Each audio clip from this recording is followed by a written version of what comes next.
sedikit menginformasikan kepada saudaraku, saudariku, satu bangsa, satu nusa, warga Indonesia dimanapun berada.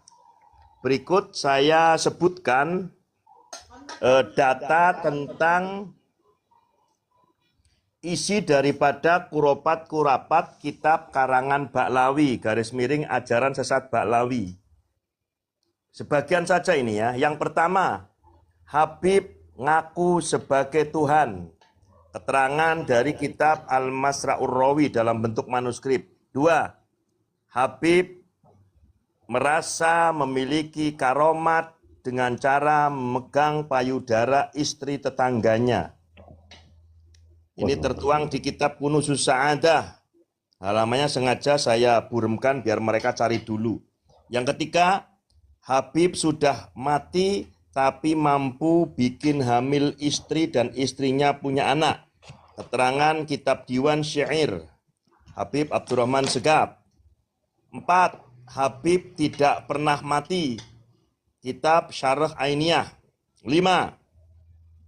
Orang ajam atau non-Habib dituduh sebagai binatang. Wa ammal ajam fa innamahum kal bahaim.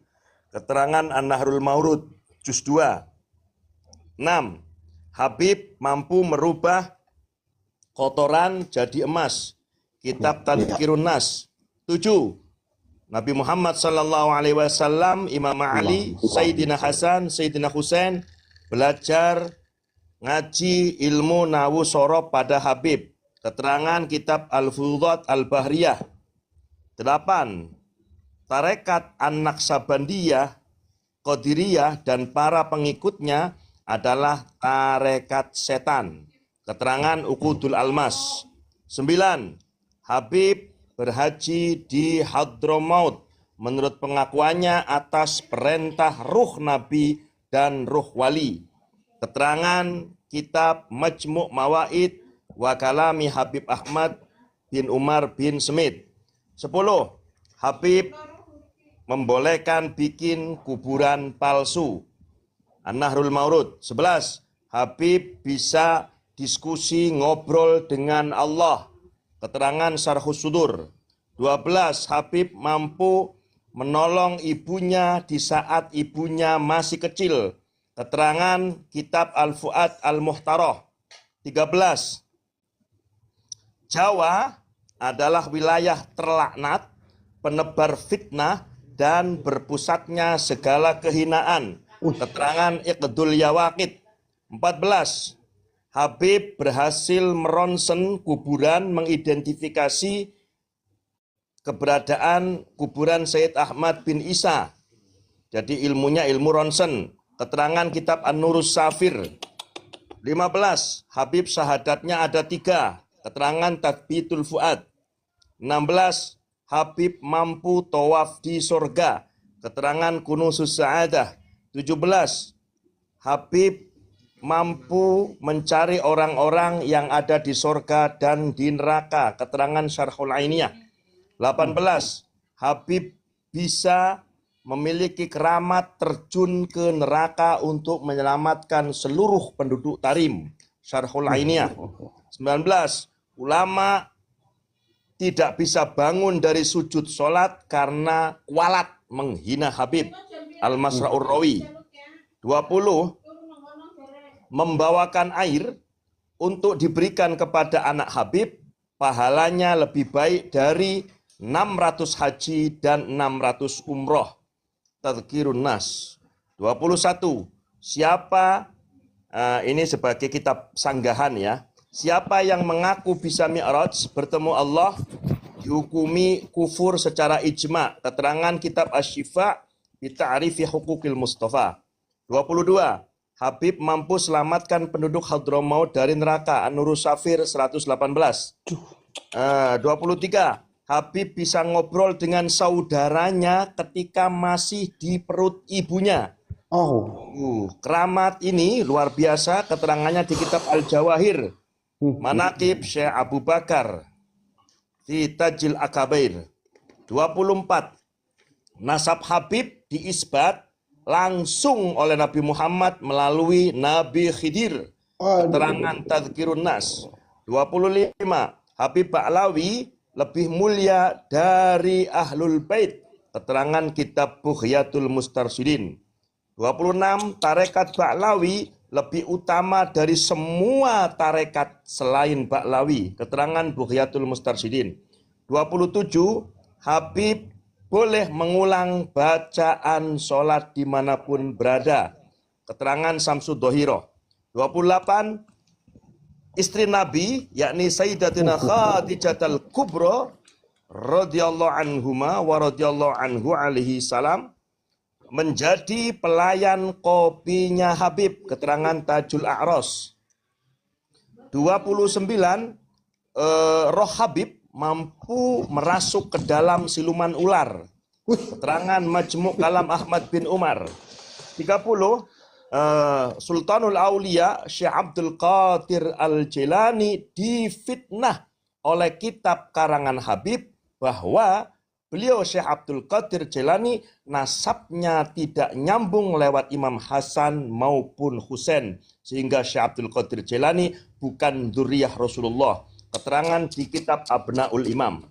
31. Habib boleh menginjak kitab atau Al-Quran. Keterangan Nasru Mahasinil Awsof. 32. Habib berfatwa melawan penjajah Belanda waktu itu, yakni untuk orang Nusantara, adalah bukan jihad tetapi membusukkan agama, dan pelakunya boleh dipenjara atau disanksi. Keterangan Minhajul Istiqomah, fatwa daripada Utsman bin Yahya. 33. Habib mampu merubah dirinya, tubuhnya menjadi hulek. Ngeri kan? Kitabnya adalah Mawahibul Quds fi Manaqibi Abi Al-Idrus. 34. Habib dioperasi sebagaimana dioperasinya Nabi Muhammad SAW ketika mau berangkat Isra Mi'raj.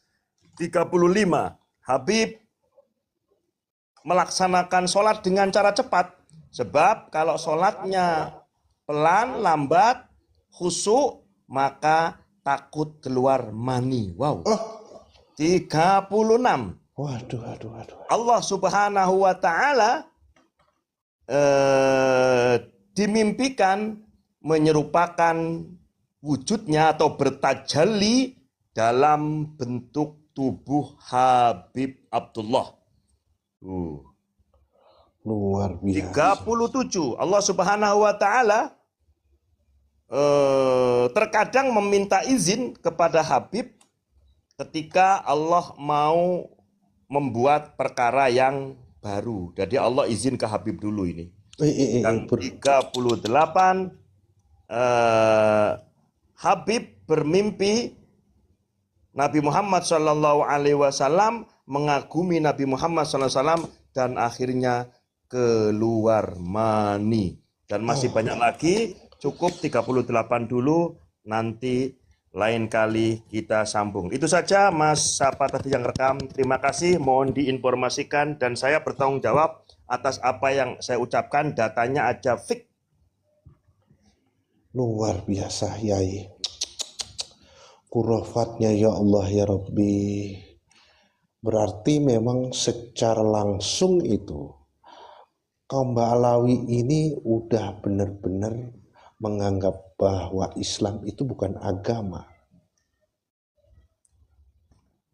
Begitu direndahkan kemuliaan Rasulullah. Bahkan derajat yang begitu luar biasa. Sang Maha Pencipta bisa juga dikorofati. Luar biasa. Masih banyak Mas Ergian TV, tapi memang aku sebagian dulu karena aku nggak mau buku saya atau buku teman-teman yang lain lah. Nanti insya Allah kalau nggak bulan depannya lagi, kalau nggak buku saya, bukan teman-teman yang keluar. Mungkin 30, 60 dan sebagainya. Saya hanya menyebutkan judul-judulnya dan menyebutkan kitab tanpa menunjukkan halaman berapa. Biar siapapun silahkan cari sendiri. Kalau lah mau tanya langsung saya ya silakan DM saya, tak kasih lewat WhatsApp. Gitu aja. Ya. Kita Ini fair-fairan lah, kita fair-fairan. ini juga sudah saya rekam ya, sudah Ya. saya rekam. Ya. Nanti tinggal saya ulang kembali dan nanti saya saring lah gitu kira-kira. Iya, ya artinya monggo. Ini tidak ada dalam artian tendensi benci, nggak ada tidak ada. urusan benci. Ya, yang ada adalah kita perang narasi karena selama ini mereka menganggap paling suci, paling benar, yang lainnya hina, yang lainnya kotor, yang lainnya hendak. Ya kita bongkar pusaka mereka, kita bongkar rahasia-rahasia mereka lewat apa? Ya lewat ajaran kitab-kitab leluhur mereka, kan gitu. Betul sekali. Karena memang kitab-kitab mereka kan tidak sesuai dengan akidah atau tidak sesuai dengan Al-Quran. Ya, seperti gini ya, aku tadi itu dapat potongan video ya. Apa itu namanya, video panjangnya aku belum tracking, cuma yang jelas yang saya tangkap itu yang ngomong adalah menantunya Pak Rizik Syihab, namanya Hanif kalau nggak salah. Dia ngomong, kenapa orang sekarang kok nggak percaya wali, nggak percaya keramat? Bukankah wali dan keramat itu disebutkan Al-Quran? Kemudian si Hanif menyebutkan cerita Ashabul Kahfi. Gini ya teman-teman ya. Jadi wali itu ada. Al-Quran menjelaskan ala inna auliya Allahi la khaufun alaihim walahum yahsanun. Iya. Lalu kemudian karomat juga ada karomat, cuma kita jangan terjebak pada istilah wali maupun keramat. Harus dibedakan mana wali, mana yang bukan wali, mana yang keramat, mana yang bukan keramat. Lah ini aku mencoba menyodorkan salah satu dalil untuk membedakan mana yang keramat dan mana yang bukan. Secara umum nanti sama-sama bisa kita tracking terkait daripada ayat yang isinya mukjizat. Di Al-Quran menjelaskan bahwa ketika Nabiullah Musa alaihissalam itu berhadapan dengan Fir'aun, lalu kemudian ada semacam diadu Nabi Musa oleh Fir'aun. Dengan siapa? Dengan para tukang sihir. Nah, apakah yang memukul tongkat Nabi Musa dulu atau tukang sihir dulu? Itu lain soal. Yang perlu saya informasikan adalah bahwa ketika Nabiullah Musa alaihissalam melempar tongkat, itu kemudian tongkat berubah ular, lalu Nabi Musa memalingkan tubuhnya ketakutan, gitu loh. Iya, ketakutan. Lalu ada suara, hadapkan wajahmu Musa, nggak masalah. Kurang lebih teksnya seperti itu, nanti bisa di tracking di Al-Qurannya. Ini aku lagi nggak bawa. Intinya begitu. Jadi, nah, itu yang pertama. Lalu yang perlu kita jadikan acuan, untuk seukuran mukjizat saja, itu Nabi Musa nggak tahu nanti tongkatnya akan berubah jadi apa. Buktinya apa? Nabi Musa ketika tongkatnya dilempar berubah jadi ular, kaget. Artinya Nabi Musa kan nggak bisa memprediksi. Betul. Nah gitu loh. Nah ini kemudian saya kasih dalil ya di kitab Karomatil Aulia baina ahli sunnah wa makhalifihim haqiqatiha wa mujalatiha ardu wa naqdin. Itu nama kitabnya. Pengarangnya sebentar. Laptopnya lelet ini. Bentar. Pengarangnya adalah Su'ud Ibn Abdul Aziz Al-Khuluf. Oh bukan, ininya apa itu namanya? Pengarangnya ini Abdullah bin Aid bin Soleh Al-Maliki. Nah, ini di halaman 100. Ini ada definisi soal apa itu namanya antara keramatnya wali dan keramatnya syaitan. Jadi bentar. Halaman 100, bentar ya. Halaman 100 saya gedein dulu. Nah ini. artinya mana. Ini. Annal wali la ya'lamu mata wa aina taqaulahul karomah. Sesungguhnya wali itu tidak tahu kapan dan di mana karomah itu. Waalaikumsalam. Waalaikumsalam. Kapan dan di mana karomat itu akan diberikan kepadanya. Ya. Apa alasannya? Li'anna dzalika min ilmil ghaib. Karena yang demikian itu adalah merupakan ilmu yang gaib. Alladzi la ya'lamuhu illallah. Yang tidak mengetahuinya kecuali Allah Subhanahu wa ta'ala. Jadi seukuran wali, kapan keramat itu muncul, kapan keramat itu bisa dilakukan, ini nggak bisa diidentifikasi tempatnya di mana, kapan kejadian itu wali loh ya. Ini ukuran wali. Wa amma sahibul ahwali syaitoniyah fa innahu ya'lamu mata wa aina. Adapun bagi pemilik perilaku syaitan, Assalamualaikum. Waalaikumsalam. Adapun bagi pemilik perilaku syaitan, maka hal itu akan bisa mengidentifikasi kapan dan di mana dimunculkan perilaku setan atau kesaktian setan. Apa sebabnya? Yaqaulahul khariq li'annahu fi maqdurihi wa dzalika an tariqi a'wanihi minal jinni wasyayatin. Yang nanti ketika muncul akan timbul sesuatu yang di luar daripada kebiasaannya. Kenapa bisa diketahui? Kenapa tahu di tempatnya akan muncul pekerjaan atau perilaku yang di luar dari kebiasaan? Karena hal itu adalah merupakan jalan dari pertolongan jin dan syaitan. Itulah bedanya antara karomah wali dengan kesesatan syaitan. Begitu host dan teman-teman, terima kasih. Masya Allah, luar biasa. Terima kasih Yai sudah memberikan suatu ilmu pengetahuan terkait dengan kitab-kitab mereka yang menurut kami memang sungguh sangat menyimpang. Oleh sebab itu saya coba untuk menyapa teman-teman nih. Terima kasih. Assalamualaikum Bang Wakiman. Sudah mampir di Komal atau di room kita pada kesempatan malam hari ini, dan selamat malam juga buat Bang Loradin. Selamat malam Bos. Oke. Dan selamat malam juga buat Bang Anderson. Bang Anderson, selamat malam. Assalamualaikum.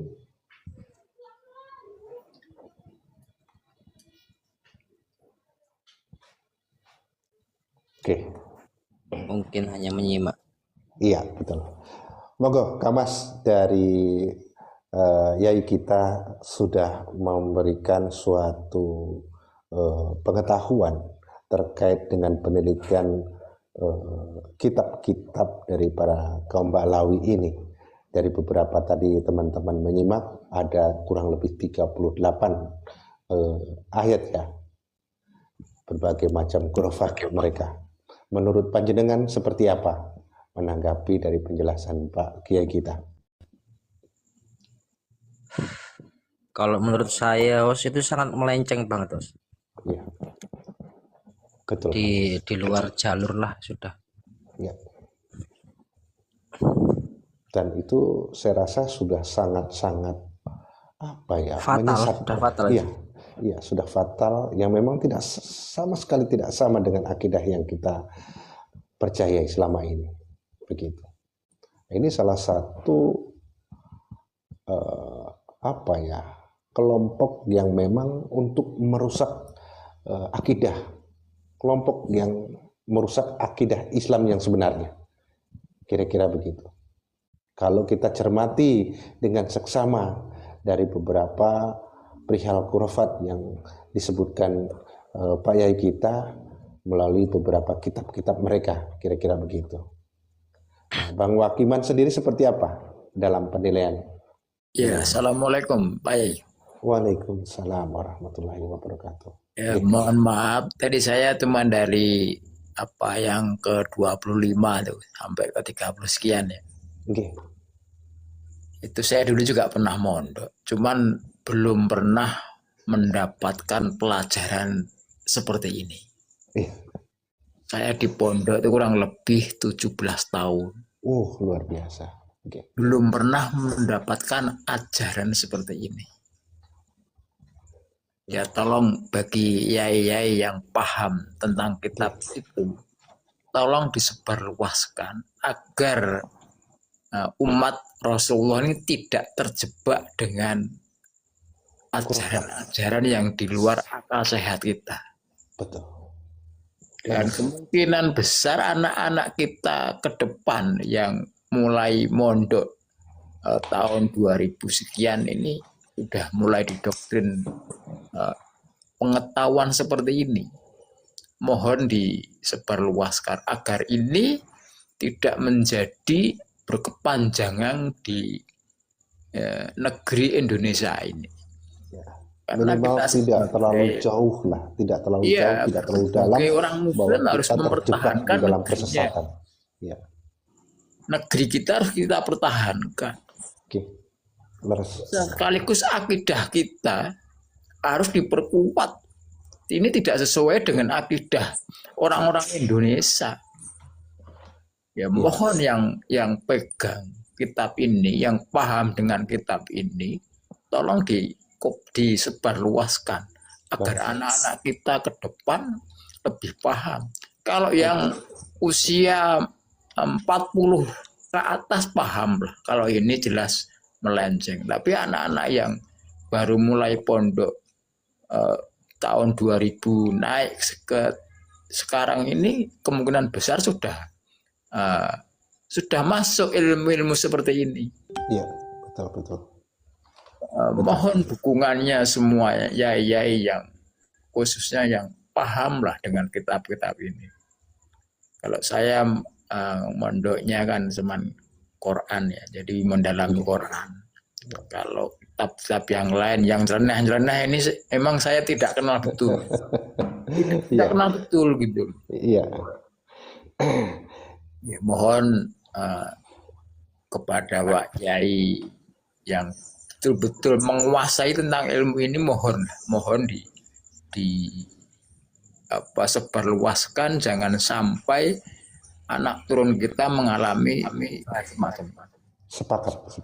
Baik, untuk Ustadz atau Kiai Wagiman, matur nuwun atas supportnya. Sama sebenarnya antara saya dengan panjenengan selama saya mondok di beberapa pondok. Saya sebut 5 saja ya mondok saya ya. Peloso, Al-Falah Kediri, kemudian Watu Congol, Langitan, Trenggalek, Madura. Lebih dari 20 nggak saya sebutin. Saya nggak menemukan juga kitab-kitab kurofat Kiai Wagiman. Saya mondoknya mondok daerah aja, daerah-daerah saya sendiri karena saya anaknya orang nggak punya. Iya. Mondoknya hanya kayak gitulah gitu. Tapi saya belum itu, pernah mendapat. Iya. Sama, Kiai Wagiman sama. Saya dapat ini baru sekitar 1,5 tahun. Itu pun dari kita ngobrol di TikTok. Dan alhamdulillah ini sebagian yang saya bacakan sudah saya simpan di file. Alhamdulillah ini sudah sebagian. Udah puluhan kitab. Aku yang untuk kurofat itu kisarannya sudah 70 kitab lebih. Kalau yang kitab nasab sekitar 100 kitab nasab lebih. Di file saya ini laptop pemberian dari orang. Laptop baru tapi isinya file kitab nasab dan kurofat. Dan tidak pernah mondok sama siapapun. Yang sehingga untuk host dan teman-teman yang lain, karena gini sebentar, sekali saja memberikan fatwa yang keluar dari itu jelas itu urusannya jannah. Satu kali saja itu terancam oleh beberapa yang datang mengatasnamakan kiai atau guru saya yang disuruh saya menghentikan cerita tentang nasabnya Baklawi ataupun kurofat. Lalu aku bilang ya lebih baik sampean saya pecat jadi guru saya. Ini ada yang apa itu, jangan sok-sokan ngalumni alum. Oke, kamar saya Al Azhar 8. Saya satu kelas dengan Gus Fahim Royani putra Yaifu bin Ahmad Jazuli. Saya juga pernah menjadi keamanan pondok pesantren. Oke, udah ya. Lalu begini, ketika ada pihak yang mengatasnamakan kiai saya dari pondok manapun atau ustadz saya, disuruh saya mendirikan tentang masalah nasab ini, host, saya nggak mau. Karena apa? Nggak ada hubungannya antara saya ketika nyantri dengan urusan nasab. Karena ketika saya mondok nggak pernah diajarin ilmu nasab gitu loh. Betul ya. Iya, jadi nggak ada urusannya. Misalkan saya dulu pernah dilatih badminton oleh host Satria Nusantara. Lalu aku pinter main catur. Tiba-tiba Satria Nusantara melarang saya main catur. Aku bilang, apa hubungannya lu sama gue?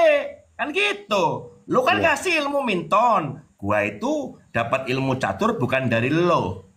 Enggak, kalau kayak gitu kamu murtad. Ya sudah, kamu kiai murtad. Tak gituin sama saya mah. Betul. Lalu ini yang penting ya teman-teman ya. Bentar, mana ini? Ini tagnya aja das ya. Al-karomah la yu'tamadul wali idharuha illa limaslahati ammatin lil muslimin. Yang namanya perspektif karomah itu disengaja oleh wali muncul hanya karena maslahat untuk seluruh umat Islam. Artinya apa? Munculnya karomah dari wali untuk maslahat. Lalu bagaimana bisa dibilang karomah? Kalaulah kemudian saya ini nggak bisa lama-lama untuk sholat. Sebab kalau sholat lama-lama keluar mani. Karomah dari mana kayak gitu? Ya makanya hal itu ya. Ditanya, Muhammad bin Ali, apakah engkau Tuhan?